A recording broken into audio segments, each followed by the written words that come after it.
नमस्कार, मैं हूं रितेश मिश्रा और आप देख रहे हैं पुरवैया क्राइम स्पेशल। आज हम दिखाएंगे विधायक पर हुए हमले की खबर को, बताएंगे अपने गुनाह छिपाने के लिए कैसे पत्रकारों पर लगाए गए आरोप, सिमडेगा को दहलाने की साजिश को पुलिस ने किया नाकाम, दिखाएंगे एक फरार पति के बारे में भी। तो आइए शुरू करते हैं पुरवैया क्राइम स्पेशल।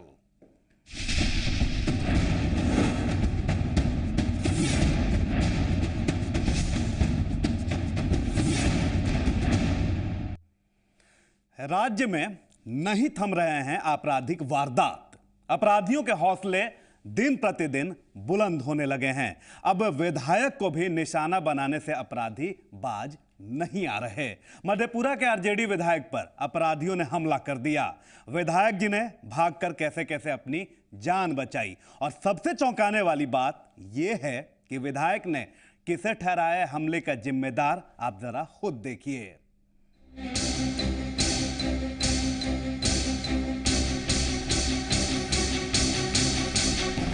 विधायक पर जानलेवा हमला। स्थानीय लोगों ने बचाई विधायक की जान। घर लौटते समय रात में हुआ विधायक पर हमला। विधायक ने लगाया सांसद पप्पू यादव पर हमले का आरोप। हमला सांसद पप्पू यादव ने कराया है। आरजेडी के विधायक ने लगाया आरजेडी के सांसद पर आरोप। राज्यपाल ने बिहार में गिरती कानून व्यवस्था को लेकर बिहार सरकार से जवाब तलब किया था। बिहार सरकार ने जवाब भी दे दिया, लेकिन लगता है कि सूबे में अपराध थमने का नाम नहीं ले रहा। अपराधियों के हौसले बढ़ते ही जा रहे हैं। आम आदमी की बात तो छोड़िए, अब राज्य में जनप्रतिनिधि भी सुरक्षित नहीं। ऐसा हम नहीं कह रहे, बल्कि ये हालात खुद बयां कर रहे हैं। ये हैं मधेपुरा से आरजेडी के विधायक प्रोफेसर चंद्रशेखर। इनकी ये हालत उन हमलावरों ने की है जिन लोगों ने हमला कर विधायक जी की जान लेनी चाहिए। ये पूरा मामला तब का है जब विधायक चंद्रशेखर जी घर लौट रहे थे। रात के करीब 12 बजे का वक्त था। झिटकिया गांव से विधायक चंद्रशेखर गुजर रहे थे, तभी उनकी गाड़ी पर हमला होता है। हमलावरों ने विधायक की गाड़ी के शीशे चकनाचूर कर दिए। आरोप है कि हमलावरों ने हवा में 3 राउंड फायरिंग भी की। यह हमला तब हुआ जब विधायक झटकिया गांव से एक भोज में शामिल होकर लौट रहे थे। हमले के बाद आवाज सुनकर आसपास के स्थानीय लोग भी मौके पर पहुंच गए। विधायक की माने तो स्थानीय लोगों की वजह से उनकी जान बचाई जा सकी। हमारे ऊपर हमला सांसद पप्पू यादव ने कराया है। बचे मेरा सिक्योरिटी अंगरक्षक जो था, अंगरक्षक हमको सुरक्षित किया। पूर्णिया छोड़ के भागा है वो। अगर राजनीतिक इच्छा शक्ति हम लोगों का जीवन रह गया, मौत के घाट में उतारे गए तो कोसी छोड़ के भागना पड़ेगा ऐसे तत्व को। हमलावरों ने विधायक की गाड़ी को घेर लिया। गाड़ी पर हमलावरों ने ताबड़तोड़ लाठी, डंडे और ईंट पत्थर से प्रहार करना शुरू कर दिया। विधायक की माने तो अपने बॉडीगार्ड को गोली चलाने से उन्होंने मना कर दिया, क्योंकि वहां मेला चल रहा था और काफी भीड़ थी। हमले के बाद विधायक ने भीड़ की तरफ भागकर अपनी जान बचाई। विधायक ने इस हमले के पीछे आरजेडी के मधेपुरा सांसद पप्पू यादव का हाथ बताया है। माननीय विधायक जी के द्वारा यह आवेदन दिया गया है कि कल रात्रि में भोज के उपरांत जब वो एक मेले के समीप पहुंचे थे तो वहां पे कुछ व्यक्ति थे, उन्होंने उनके साथ दुर्व्यवहार किया। तो इसी क्रम में फिर जो उनका बॉडीगार्ड था उसने उन लोगों को हटाने का प्रयास किया। तो ग्रामीण लोग जो आसपास के थे वो लोग उग्र हो गए और घेर करके उनकी गाड़ी का शीशा वगैरह तोड़ दिया गया है। उन्होंने यह भी आरोप लगाया है कि फायरिंग की गई और कुछ लोगों का नाम दिया है उन्होंने माननीय सांसद महोदय के बारे में, परंतु अभी तक जांच में इस बात की पुष्टि नहीं हो पाई है। आगे जांच में जो आएगा वो हम लोग आपको बताएंगे। हालांकि अपने ऊपर लगे हमले के आरोप से सांसद पप्पू यादव ने इनकार किया है। अब एक पार्टी के विधायक ने अपनी ही पार्टी के सांसद पर हमले का आरोप लगाया है। आरोप संगीन है, लिहाजा पुलिस इस मामले की जांच में अपने कदम फूंक फूंक कर उठा रही है। अब देखना यह है कि इस हमले का अंजाम क्या होता है और पुलिस हमलावरों तक कब पहुंचती है। शंकर कुमार, जी मीडिया, मधेपुरा। सहरसा सदर अस्पताल में बदइंतजामी की खबर जी पुरवैया पर दिखाई गई थी। खबर दिखाने के बाद सांसद पप्पू यादव अस्पताल पहुंचे और डॉक्टर से सवाल जवाब किया, लेकिन वहां के डॉक्टरों ने अपने बचाव में पत्रकारों पर ही आरोप लगाने शुरू कर दिए। ये सारा मामला सांसद की मौजूदगी में हुआ। आरोपों से नाराज पत्रकारों ने आरोप साबित करने की चुनौती दे डाली। सांसद पप्पू यादव के सामने बेहद गुस्से में है जी मीडिया के सहरसा संवाददाता मुकेश कुमार सिंह।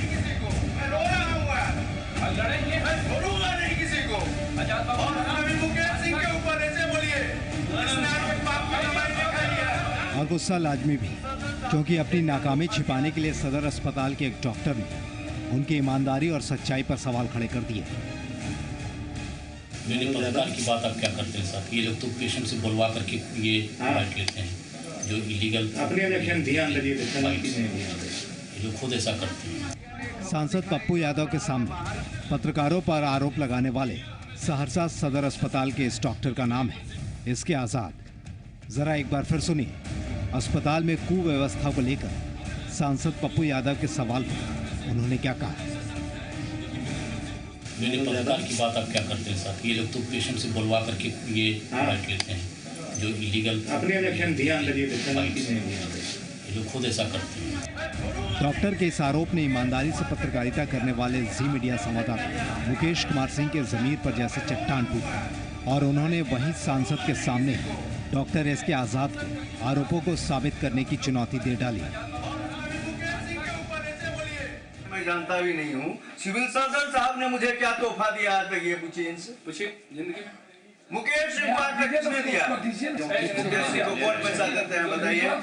ये आजाद डॉक्टर आजाद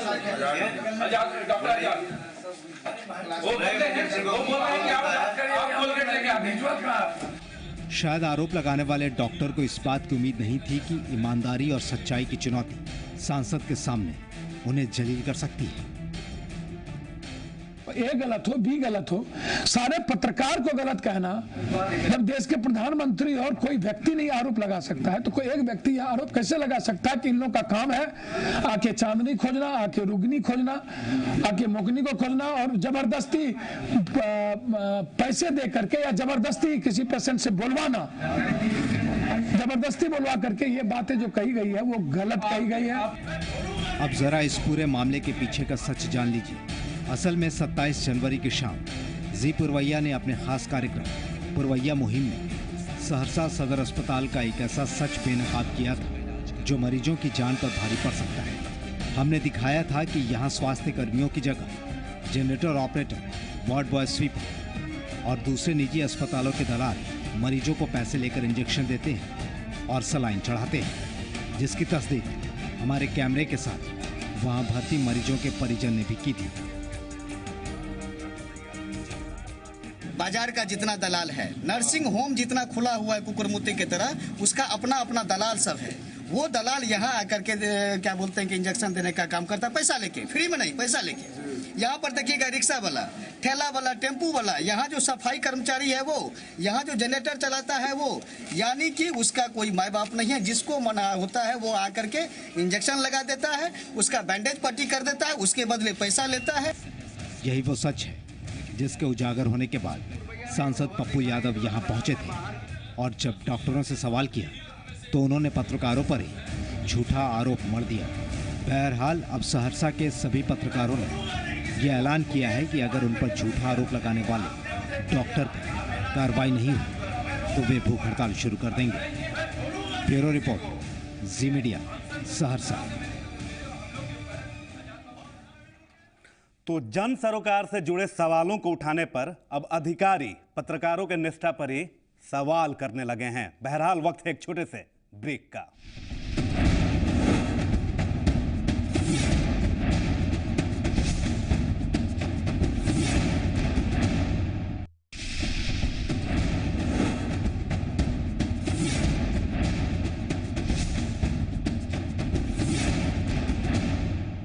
ब्रेक के बाद पुरवैया क्राइम स्पेशल में स्वागत है आपका। अपराधी दहशत फैलाना चाहते थे, लेकिन पुलिस ने उनकी कोशिशों को नाकाम कर दिया। वो सिमडेगा को तबाह करना चाहते थे, लेकिन पुलिस के आगे उनकी एक ना चली। आखिर क्या थी उनकी खतरनाक योजना, जरा आप भी देखिए। पुलिस मुठभेड़ के बाद अपराधी चढ़े पुलिस के हत्थे। सिमडेगा की तबाही का साजिश नाकाम। पुलिस के सामने नहीं चली अपराधियों की।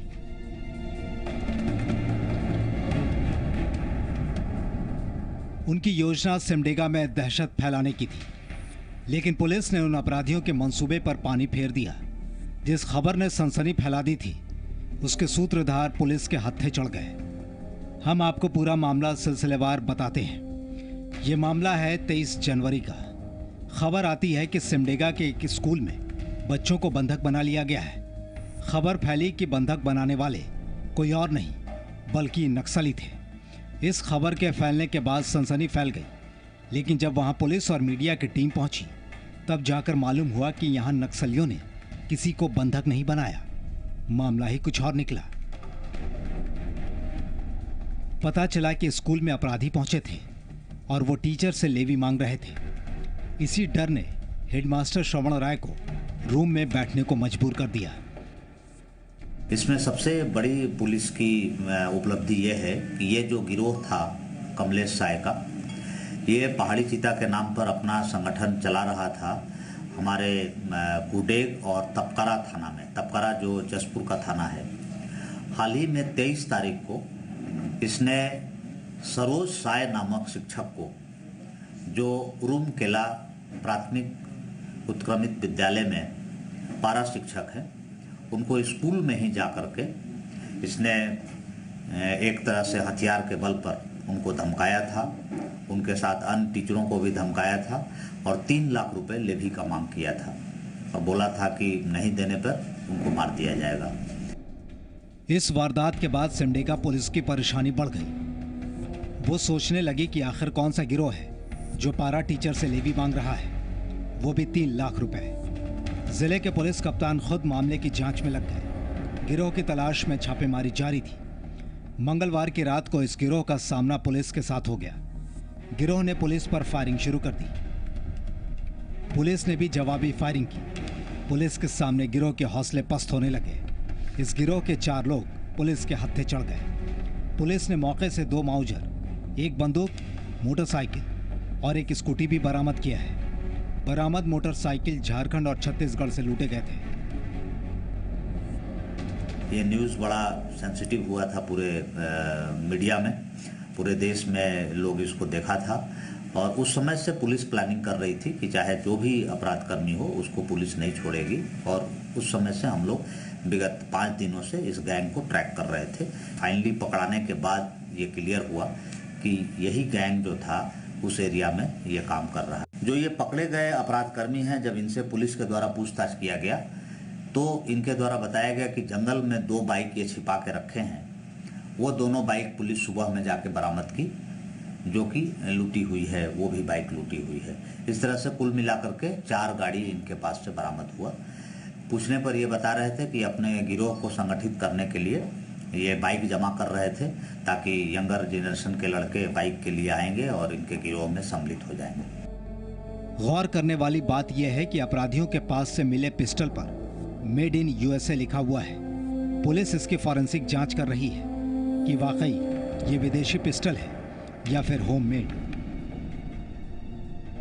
जब इनकी तलाशी ली गई तो 2 9mm पिस्टल बरामद हुआ है, एक .22 का राइफल बरामद हुआ और इनके पास से 9mm का वो कार्ट्रिज, 315 का कार्ट्रिज बरामद हुआ है। ये दोनों जो 9mm पिस्टल बरामद हुए हैं, इस पे मेड इन यूएसए लिखा हुआ है और पुलिस इसकी छानबीन करेगी। फॉरेंसिक में जांच कराया जाएगा कि ये रेगुलर हैं या कंट्री मेड हैं। इस गिरोह का सरगना विराट सिंह है, जो अभी बोकारो जेल में बंद है। विराट ने ही कहा था कि सिमडेगा बस स्टैंड में आग लगा दो और दहशत फैला दो ताकि लेवी की रकम आसानी से मिलने लगे। इसके बाद ही ये गिरोह हरकत में आया। इस जेल में एक क्रिमिनल है जो पहले इस जेल में थे, अभी बोकारो जेल में है, विराट सिंह। उनसे भी ये मोबाइल पे संपर्क में था और उनके लिए भी इधर कोडेग में कुछ व्यवसायियों को ये फ़ोन कर रहा था। इसने ये स्वीकार भी किया है कि विराट सिंह कह रहे थे इसको कि बस स्टैंड में आग लगा दो और बस स्टैंड में आग लगा करके वहाँ पर सिमडेगा में दहशत फैलाओ ताकि हमको पैसा मिलना शुरू हो जाएगा। ये इस इलाके में अपने विस्तार के मकसद से अपराध को अंजाम दे रहा था, लेकिन पुलिस के इरादे के आगे अपराधी टिक नहीं पाए। लगातार मिल रही सफलता सिमडेगा पुलिस के मनोबल को और बढ़ाएगी।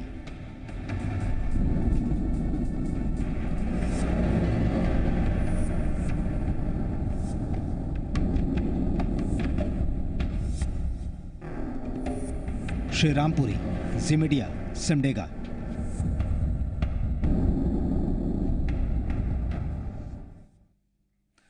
पुलिस के नाम पर किसने की उगाही, दिखाएंगे ये भी, लेकिन एक छोटे से ब्रेक के बाद।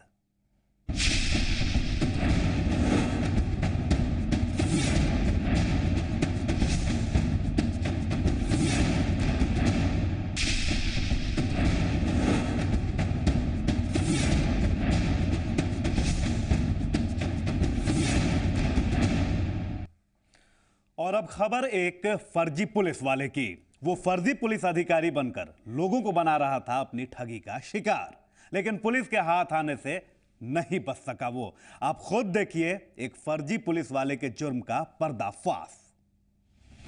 शहर में घूम रही है फर्जी पुलिस, लोगों को डराकर उगाही करने का आरोप। पुलिसकर्मी बनकर लोगों से करते थे अवैध वसूली, गाड़ियों के कागज देखने के बहाने लोगों को बनाते थे निशाना। पुलिस के गिरफ्त में आए ये लोग फर्जी पुलिसकर्मी बनकर आम लोगों को ठगते थे। फर्जी पुलिसकर्मी बनकर लोगों की गाड़ियों को रुकवाते थे और फिर उनके कागजात की मांग कर उनसे करते थे अवैध वसूली। इतना ही नहीं, इन आरोपियों की हिम्मत तो देखिए। पैसे वसूलने के लिए ये लोगों को थाने तक बुला लिया करते थे। गेट के पास वो लोग था, अब बुलाया और बुला करके बोला तुम लोग क्या करते हो, चेकिंग करा तो अपना। चेकिंग करने लगा, उसके बाद जो है कि पर्स निकाल लिया, पर्स में 1500 रुपया था वो भी निकाल लिया। उसके बाद पर्स दे दिया सर, और जो है कि 2-3 तरी मार के भगा दिया सर। और हाँ से हम विकलांग भी हैं सर, हाँ से हम विकलांग भी है सर। जूट मिल में मेरा एक्सीडेंट हो गया था सर। लंबे करके जो है वो पुलिस बता रहा था अपने आप को, और नाटे करके जो है वो प्रेस में बता रहा था कि हम प्रेस वाले हैं। और अपना उसका पल्सर में गाड़ी में प्रेस लिखाए भी हुए भी है, जो कि अभी जब्त कर लिए सर। पुलिस की अवैध वसूली की बात सुनते ही महकमे में खलबली मच गई। तब पुलिस को पता चला कि ये पुलिस अधिकारी फर्जी और लोगों को लूट रहा है। पुलिस ने अपना जाल बिछा दिया और लग गई अपराधियों की तलाश में। अरे सर जा ही रहते हम लोग ऐसे। पुलिस बनकर पैसा? नो सर, ऐसा कुछ भी नहीं सर। कोई पुलिस बन के हम पैसा वो किसी से हम लोग लिए नहीं। क्या कर रहे हैं? कुछ नहीं, हम लोग तो ऐसे जा रहे थे सर। आप क्या करते हैं? सर हम तो इलेक्ट्रिक का काम करते, बिजली का, वायरिंग फायरिंग। ये गलत है, फंसाया गया है। पब्लिक हेडलाइंस मुंबई में है, प्रेस वहाँ पे काम करते हैं। यहाँ क्या कर रहे हैं? छुट्टी में आया है। यहाँ पे हमारा घर है। यहाँ मंगल बाजार में। हेडलाइंस में आप काम करते हैं? Public headlines. आईडी कार्ड मैंने और विजिटिंग कार्ड दोनों चीज़ दिया उनको, चाहे तो फ़ोन करके वो पता भी कर सकते हैं इस कंपनी में मुंबई में। मेरा कार्ड, उन लोग का कार्ड नहीं, उन लोगों का कार्ड मैं सबमिट कर दिया था, पहले ही दे दिया था इनको। पुलिस ने दोनों आरोपियों को गिरफ्तार कर लिया है। इनकी गिरफ्तारी के बाद कई और मामले उजागर होने की उम्मीद है। विकास कुमार हैं, भरत प्रसाद गौशाला के। उन्होंने शिकायत किए थे कि कल वो जा रहे थे तो एक लाल पल्सर मोटरसाइकिल पर जिस पर प्रेस लिखा हुआ था, 2 लड़के थे। उन लोगों ने प्रेस के नाम पर डरा धमका करके और उनसे 500 रुपया और कार्ड वगैरह उनका, आधार कार्ड, वोटर कार्ड और ड्राइविंग लाइसेंस ये सब ले लिया और फिर बोला कि 3000 रुपये लेके जब तुम थाना पर आओगे तो तुमको हम लोग वापस देंगे ये कार्ड। उसमें 2 लड़का है, एक नाटा वाला लड़का करके था जो बोलता था कि हम पुलिस हैं, और लंबा वाला लड़का जो एक पकड़ाया है उसका कहना था कि हम पत्रकार हैं। वो दोनों का नाम भी है। एक है नाजिर सकीबुल हक जो पत्रकार कहते थे और मोहम्मद फिरदौस जो पुलिस कहता था। तो इन लोगों ने हम लोगों को सुबह में बताए, तो हम लोग यहाँ पे जाल बिछा के रखे थे। इन लोगों से फ़ोन करा के उन लोगों को बुलवाए हम लोग। बस स्टैंड में आया तो हम लोग ये दोनों लड़का को पकड़े हैं, जिनके पास से उनका कार्ड वगैरह भी बरामद हुआ है और उनकी मोटरसाइकिल भी जब्त की गई है जिसमें प्रेस लिखा हुआ है। अभी तक के जांच में पता चला है कि ये किसी प्रेस से जुड़े हुए नहीं हैं, बल्कि इन लोगों ने प्रेस के नाम पर और पुलिस के नाम पर लोगों को ठगने का काम किया है। और इस घटना को सुन करके अभी हमारे पास दर्जन भर लड़के आए हैं जिन लोगों ने शिकायत किया है कि विगत 1 माह में उन लोगों के साथ भी इन दोनों ने छीन झपट का काम किया है। इसमें हम लोग इन लोगों के विरुद्ध में प्राथमिकी दर्ज कर रहे हैं। इन लोगों पर कानूनी कार्रवाई की जाएगी। फिलहाल पुलिस गिरफ्तार दोनों आरोपियों से पूछताछ कर रही है। पैसे की लालच ने दोनों अपराधियों को आज पहुंचा दिया सलाखों के पीछे।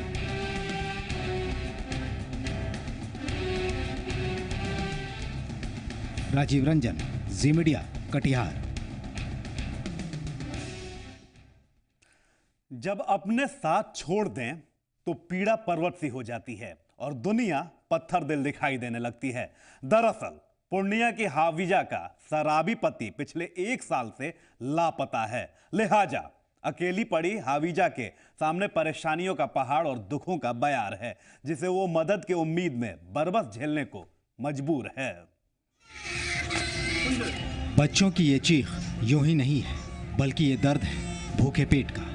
माँ के पास बैठे ये सभी बच्चे आज अपने पिता को तलाश रहे हैं, उस पिता को जो इन बच्चों को बदहाली में छोड़ गया। हवीजा खातून की माने तो उसका पति शराबी है और पिछले 1 साल से लापता है। मारपीट करके वो भाग जाता है, वो भाग जा करके 2 महीना 1 महीना रहता है, फिर भी आता है। राभी जे 1 साल से घर से भाग गया। हवीजा का पति अक्सर उसे और उसके बच्चों को प्रताड़ित करता था। रिश्तेदारों ने गुजारे के लिए जमीन का एक टुकड़ा दिया, लेकिन शराब के नशे में डूबे बेदर्द पति ने उसे भी बेच दिया। अब तो रिश्तेदार भी मदद को तैयार नहीं है। हवीजा सरकारी मुलाजिमों से मदद की गुहार लगा रही है।